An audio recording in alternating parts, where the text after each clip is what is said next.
안녕하십니까. Hello everyone.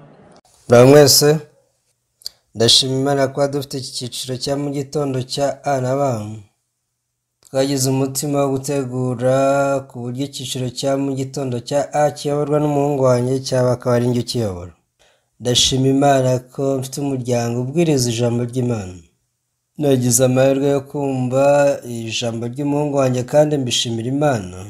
Reka dusome Abaheburayo igice cya 10 duhere ku murongo wa mbere.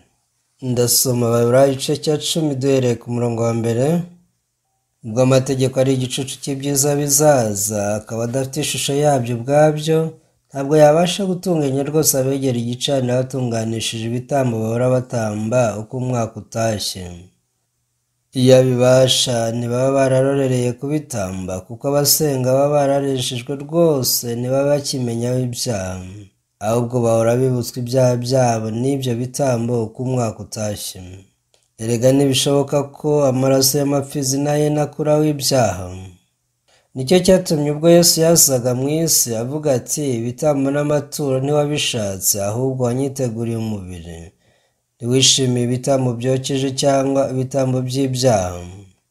Mera ko ndavuga nti dore ndaje Mana, mu muzingo w'igitabo niko byanditswe kuri jye, nzanywe no gukora ibyo ushaka. Namaze kuvuga ibyo ngo ibitambo n'amaturo n'ibitambo byokeje n'ibitambo by'ibyaha ntiwabishatse kandi ntabyishimiye, ari byo bitambwa nk'uko amategeko yategetse. Aherako aravuga ati, dore nzanywe no gukora ibyo ushaka, kuriraho ibya mbere gukomeza ibya kabiri.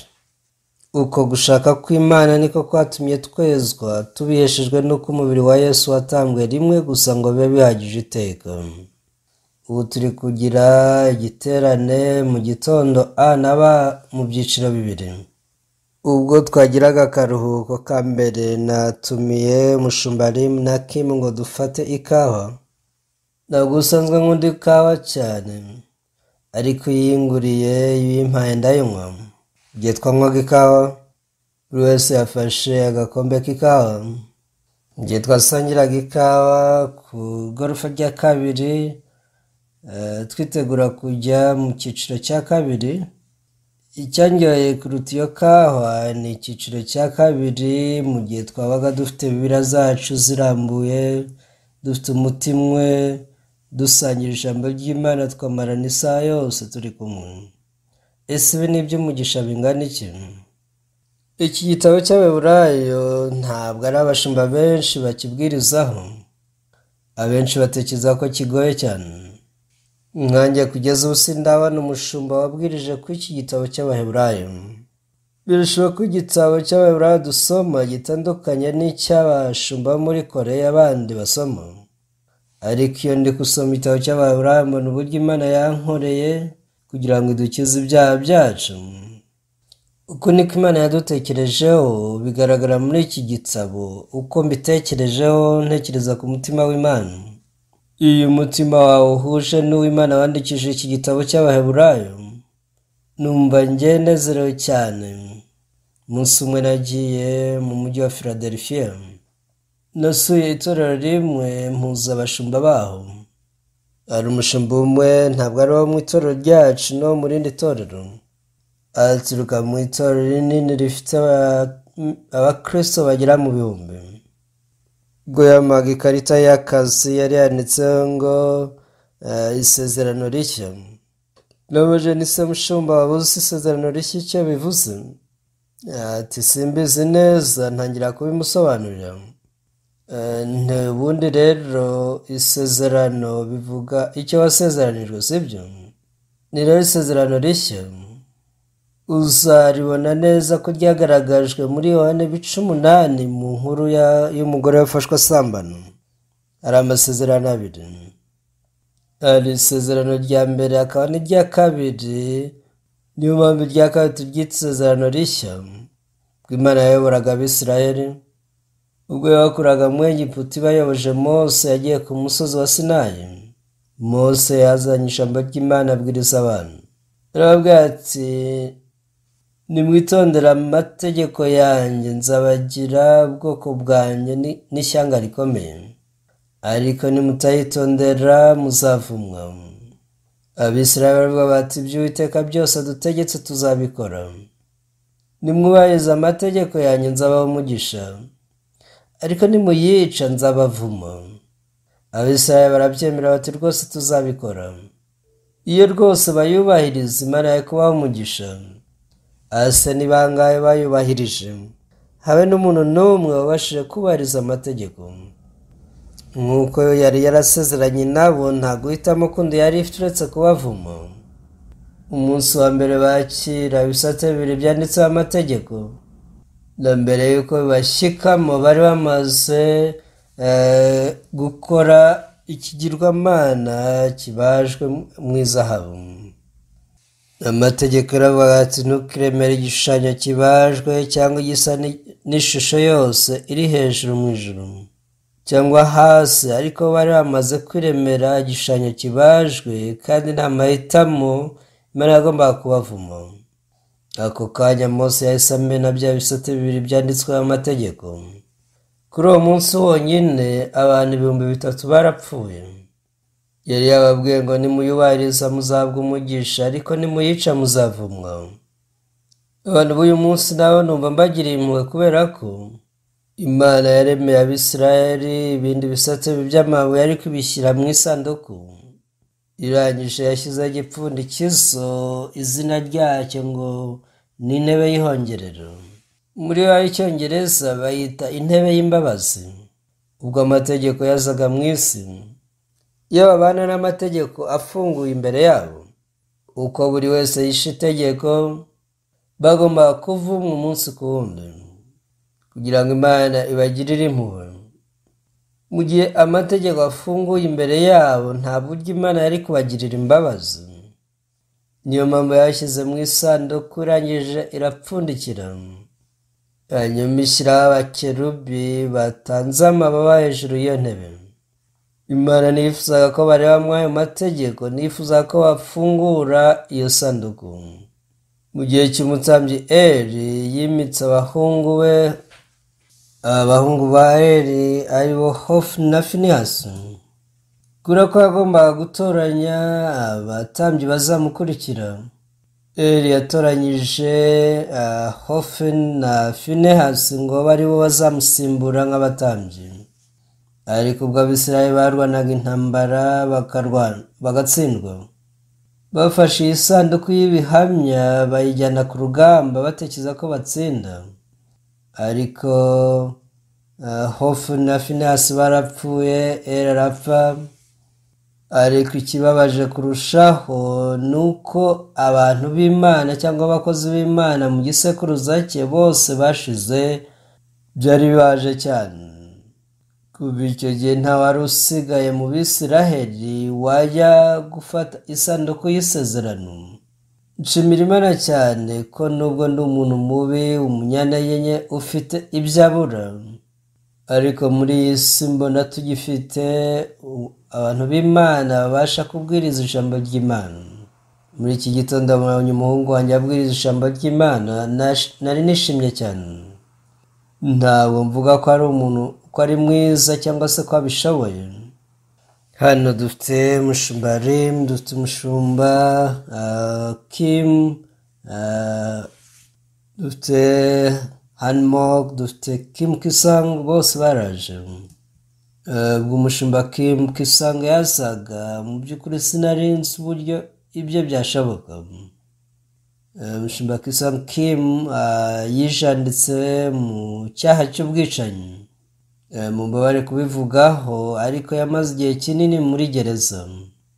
Ariko mbere yuko asohoka muri gereza, hari abagororwa bari bafunganywe benshi. Hari umugabo umwe wari warishe abantu 5 nimba atari 6, akatirwa urwo gupfa.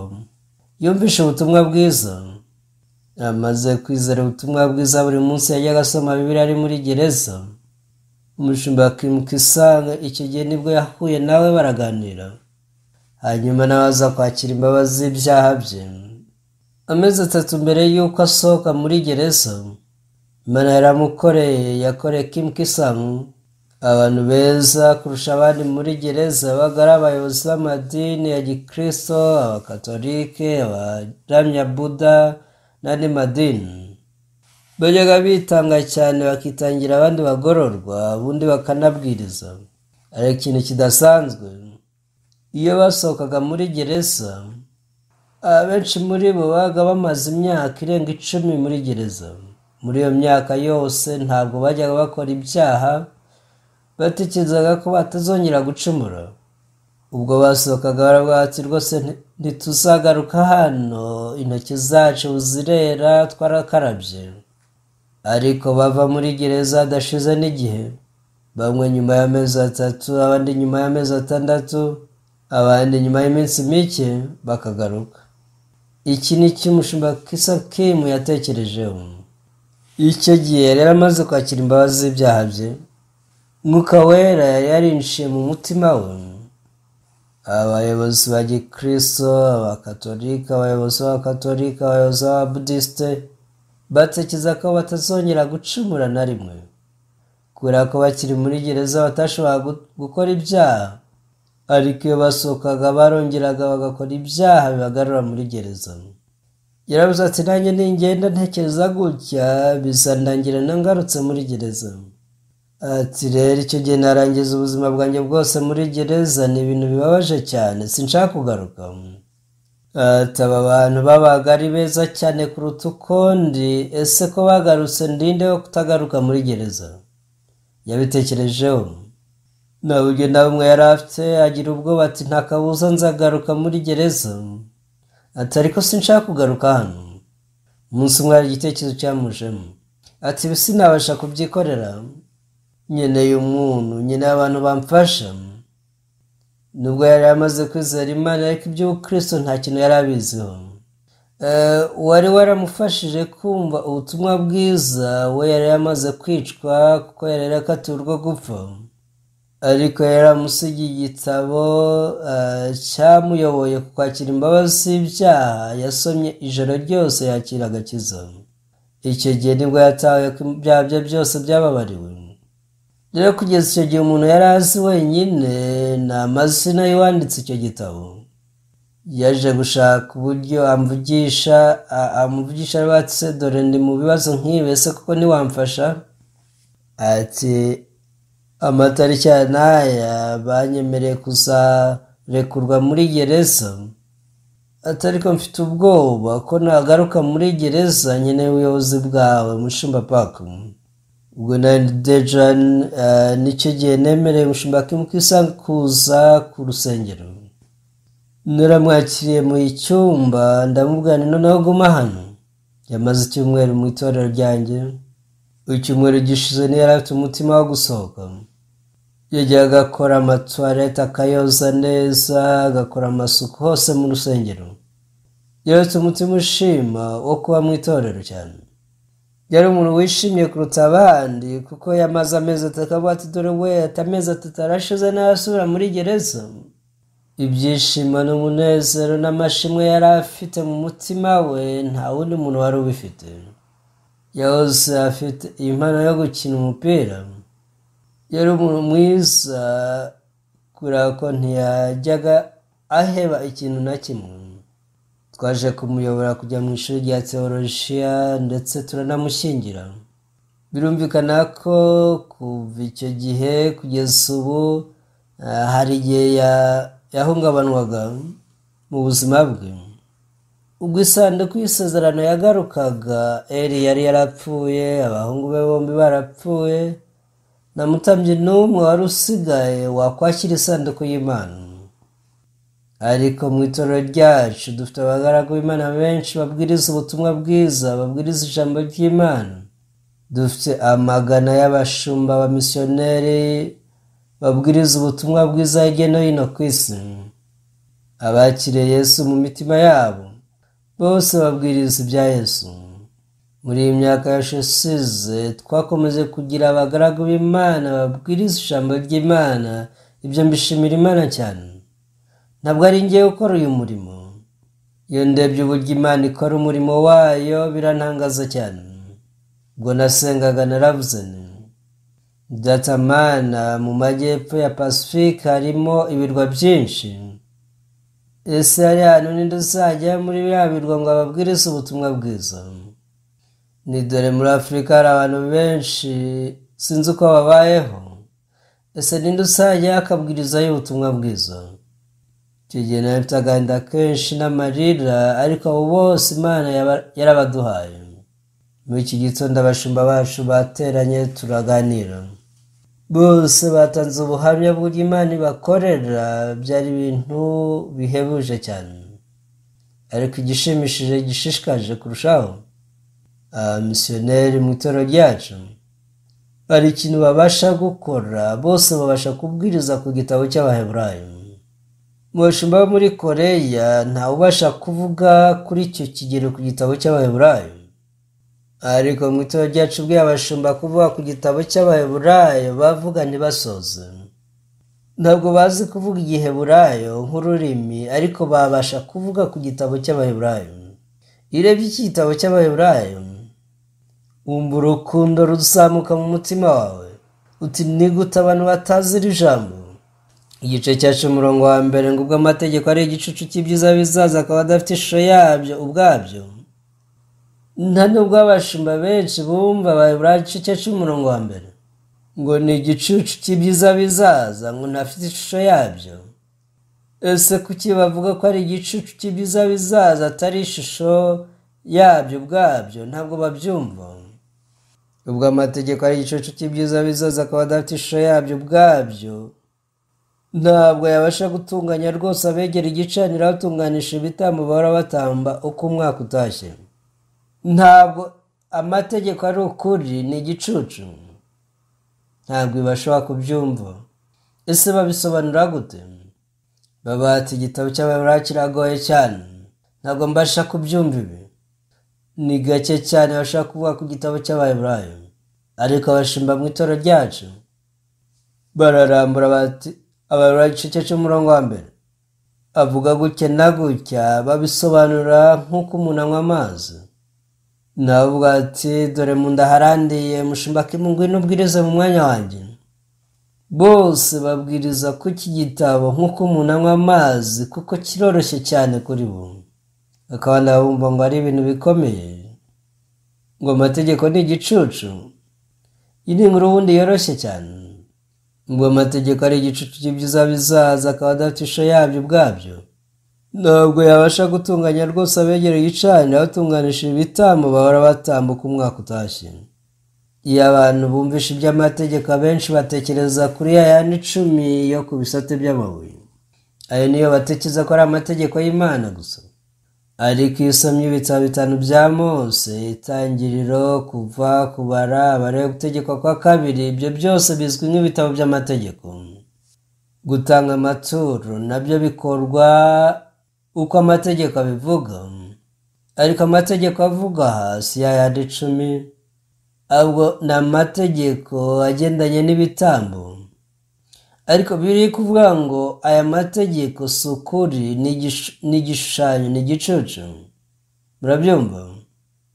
Ntabwo ari ukuri kw'ibintu. Ariko amatorero menshi n'ubu bagerageza kubaho bakurikira amategeko y'Imana. Umunsi umwe nahagaze imbere ya piano, nari nsobanura iby'amategeko mpagaze imbere ya piano. Mu gitabo cyo Kuva avuga iby'isanduku y'ibihamya.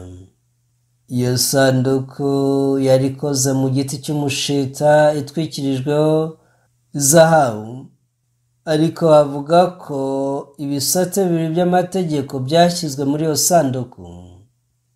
Ikintu rero gishishikaje, ubusanzwe ufata umupfundikizo ukawukuraho ukawushyira ku ruhande, hanyuma ugashyiramo ibintu ukabona gupfundikira.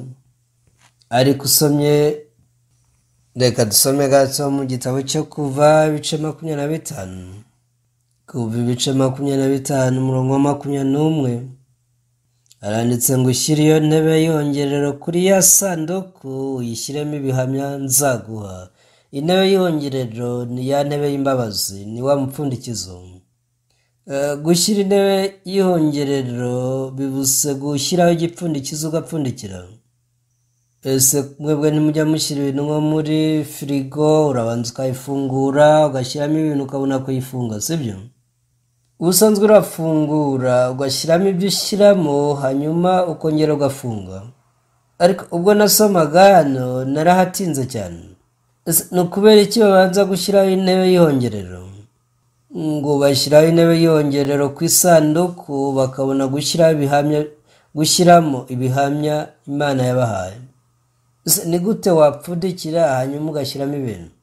Nabitekerejeho, nkuyeho umupfundikizo, nshyizemo ibisate by'amabuye, ndangije ndapfundikira. Ariko none ndapfundikiye, si ubwo nashyiramo gute ibyo bisate?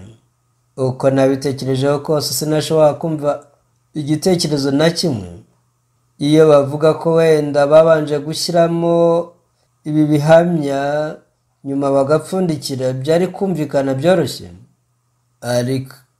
Ariko kuba kubanje gupfundikira ukabona gushyiramo ibihamya, bivuze ko ni igihe gito cyane wabishyiramo. Ariko nimubanje gukuraho igipfundikizo ukagishyira ku ruhande, warangiza ukazana ibihamya ukabishyiramo, ukongera ugafata igipfundikizo ukakigarura, bifata igihe kinini cyane. Bivuze ngo nimupfundikiye ugahita ushyiramo ibyo bihamya ukarekura, bisaba agahe gato cyane. Imana yagerageje kutwereka ko tudakeneye igihe kinini cyo kuba turi imbere y'amategeko, kubera ko amategeko muri yo hatarimo imbabazi. Ariko Imana yo ifite imbabazi. Kugira ngo Imana itugirire imbabazi, yapfundikiye iyi sanduku y'ibihamya hanyuma ibishyiramo imbere. Iyi ntebe y'ihongerero Imana yayishyizeho ivuga iti, mushumba wa Kusa Park ndashaka guhura nawe, ariko reka duhurire kuri iyi ntebe y'ihongerero, duhurire ku iki gipfundikizo ahantu hatari amategeko. Ariko nta mategeko ahari. Imana iratuzi cyane, Imana iradukunda cyane. Yari bizi ko tuzakora ibyaha. Yari yaravuze ati, nubahiriza amategeko yanjye yose uzahabwa umugisha, ariko nuyica uzavumwa. Abisirayeli baravuze bati, Imana urakoze kuduha amategeko. Bagomba kuvuga bati, Imana rwose kuba ushyize aya mategeko mu isanduku urakoze, ntabwo twabasha kuyubahiriza. Dukeneye impuhwe zawe, dukeneye imbabazi zawe. Isanduku y'ibihamya yaje gutwarwa n'Abafilisitiya iragaruka. No mu bashumba bacu harimo abafite umutima ukomeje, harimo abanebwe, hari abafite ubwibone mu mitima yabo, dufitemo ab'intiti bize, abatarize, ariko bose bafite umutima wo kubwiriza ubutumwa bwiza. Ese nabishimira Imana bingana iki? Muri 71 hari umusiyoneri wansabye kujyana nawe. Ubwo twajyanaga yansize kuri sitasiyo ya Pucani, nahabonye umukobwa muremure wari uhagaze.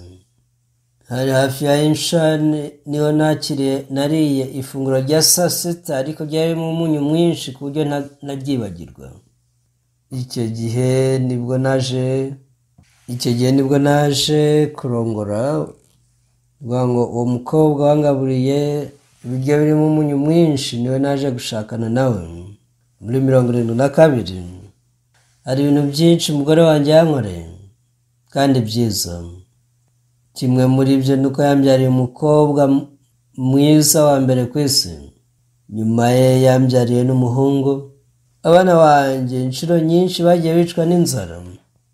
Nk'umumama cyangwa se umupapa, ntabwo byari byoroshye kuko cyari igihe ngira ngo nibwo twarabakene kurusha ikindi gihe cyari cyo cyose. Uko twamaranaga igihe n'umugore wanjye, 72 yaravutse, 76 nk'uko aravuka, 76 nibwo ishuri ry'ikimisiyoneri ryavutse, mu gihe umuhungu wanjye yari yavutse muri 74. Ibi byari ibintu binkora ku mutima cyane. Ngira ngo nigeze kubivugaho, umugore wanjye yari afite se wabo witwa Lim, yari umuganga, yari umuntu uzwi cyane. Umunsi umwe naramusuye, ndamubwira nti ndashaka gufungura ishuri ry'ikimisiyoneri. Ati se ikimisiyoneri ni iki? Narabimusobanuriye. Yarambwiye ati, ati ibyo ni byiza, ese ni gute wabasha kugira iki gitekerezo cyiza gutya? Icyo ni igitekerezo cyiza cyane, ni igitekerezo cyiza, ariko nyitegereza dore ndashaje, ndamutse nkoranye nawe nta kintu nawagufashije ahubwo nakwangiza. Ati nakwangiza imigambi yawe, rero sinakiza ko hari icyo nagufasha. Yari afite ibitabo byinshi mu murundo w'ibitabo, narabyakiriye. Muri uwo mwaka w'igihumbi kimwe magana cyenda 76 nibwo nafunguye ishuri ry'ikimisiyoneri ryatangiranye na bene data babiri na bashiki bacu babiri. Abo uko ari bane twabafataga nk'abantu b'igiciro kinini cyane kuruta zahabu. Muri iki gitondo cya kare twagize ikiganiro n'abamisiyoneri bari hirya no hino ku isi.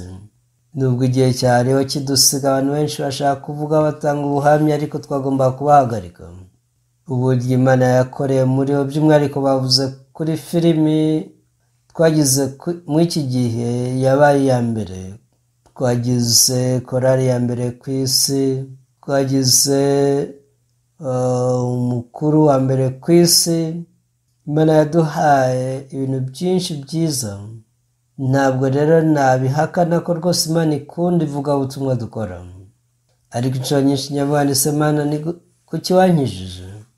Ni mu nshuti zanjye nyinshi harimo abantu benshi bakora umurimo wawe neza, ese kuki ari njyewe watoranyije? Ndi umuntu ufite umutwe ufunganye, imyumvire ifunganye, ariko ibyo byose ntabwo ari ikibazo ku Mana. Abagaragu Imana bagendagenda hirya no hino ku isi, tubona uburyo isi igendana nabo. Ubushize twagize igiterane Houston, ubwo yateguraga cyitwa Christmas Cantata. Hari ikigo cyitwa Total Center, ni sale nini cyane yakira abantu benshi cyane. Icyo gifite intebe zigera ku 10,000 abantu bicaramo neza. Intebe zose uhereye ku ntebe z'imbere zari zicawemo n'abantu buzuye, bivuze ngo abantu 10,000 bose bakoraniyemo muri iyo sale.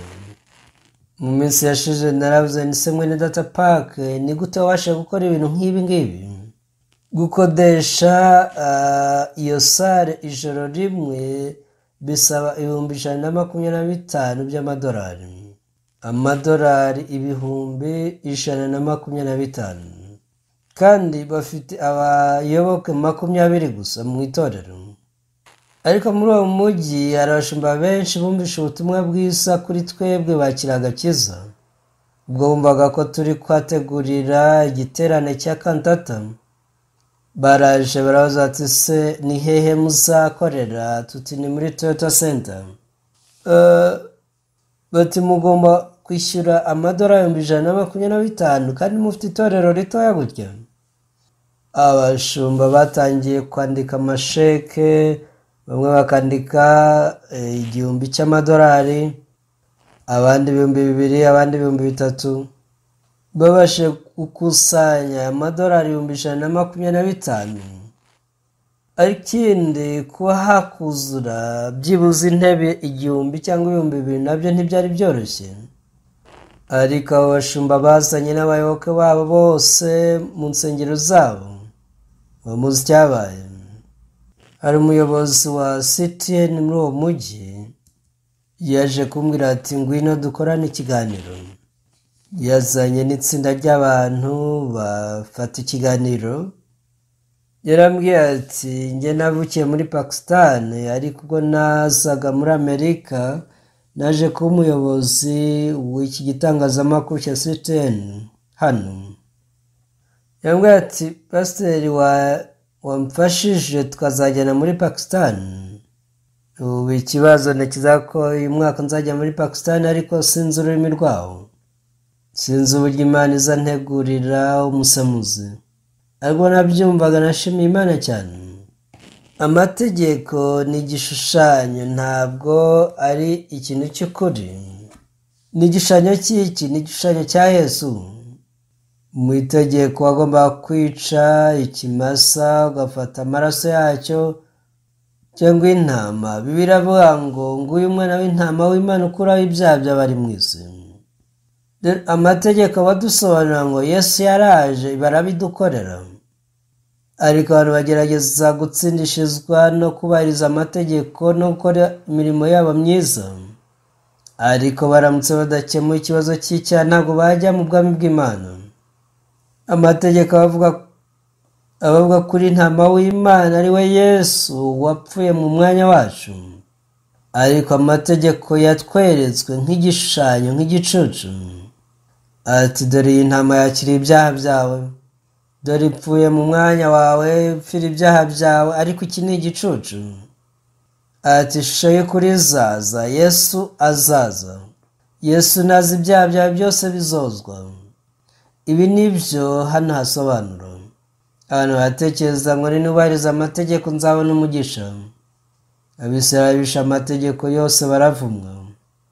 Igihugu cya Isirayeli cyayobowe na Dawidi na Salomo cyarasenyutse burundu, abantu baratatana bajya mu Burayi no hirya no hino ku isi. Dusomye igitabo cy'umuhanuzi Yeremiya, bishe amategeko baracumura, Imana irabavuma. Ariko ugeze mu gice cya 31 tubona uburyo ijambo ry'Imana ryahindutse, noneho biva mu muvumo ibaho umugisha. Igitabo cya Yeremiya 31 ni igitabo gitangaje cyane. Uhereye ku murongo wa 31 harimo ijambo ritangaje. Imana yaravuze ngo Uwiteka aravuga ati dore iminsi izaza nzasezerana isezerano rishya n'inzu ya Isirayeli n'inzu ya Yuda. Amategeko y'Imana uko yari yanditswe ku bisate by'amabuye yari 10. Mu gihe yubahirije wari guhabwa umugisha, ariko igihe yishe wagombaga kuvumwa. Mu gihe babayeho bakurikiza amategeko, mu gihe bayishe bagombaga kuvumwa iteka. Nimba bayubahirije bari guhabwa umugisha, ariko bayishe bakavumwa. Abisirayeli baravumwe, batwawe bunyago, bakwirakwizwa mu bihugu bitandukanye. Ariko Imana yarabakunze, Imana natwe yaradukunze. Mu gihe bavumwaga, mu gihe twabaga turi mu muvumo, ntabwo Imana yari ifite amahoro. Yashyize isezerano rishya, atari amategeko 10 ngo azubahirizwa twabona guhabwa umugisha. Niyo mpamvu hashyizweho isanduku y'isezerano, ariko hashyirwaho n'isezerano rishya, ngo ni isezerano rishya. Amategeko yo nimba uyubahirije urabona umugisha, ariko nimba uyishe uravumwa. Rero abantu twese twagombaga kuvumwa. Ariko Yeremiya 31 yaravuga ati dore iminsi izaza nzasezerana isezerano rishya n'inzu ya Isirayeli n'inzu ya Yuda. Isezerano rya mbere cyangwa rikuru ryari amategeko, wubahirizwa habwa umugisha, wayica ukavumwa. Ntabwo uhabwa umugisha bigendeye ku mirimo yawe. Ubu noneho iri kuvuga ngo njye nzabakorera akazi kose, mwebwe muhabwe umugisha, ndetse sinzibuka ibyaha byanyu ukundi. Iri rero ni ryo sezerano rishya. Ugerageje kubahiriza amategeko 10 y'Imana wavumwa gusa. Imana yavuze iti dore iminsi izaza nzasezerana isezerano rishya n'inzu ya Isirayeli n'inzu ya Yuda. Subu hari igihe iyo minsi izabaho, rero iyo minsi yarageze. Iminsi yo kwimika isezerano rishya yarageze. Yesu araza.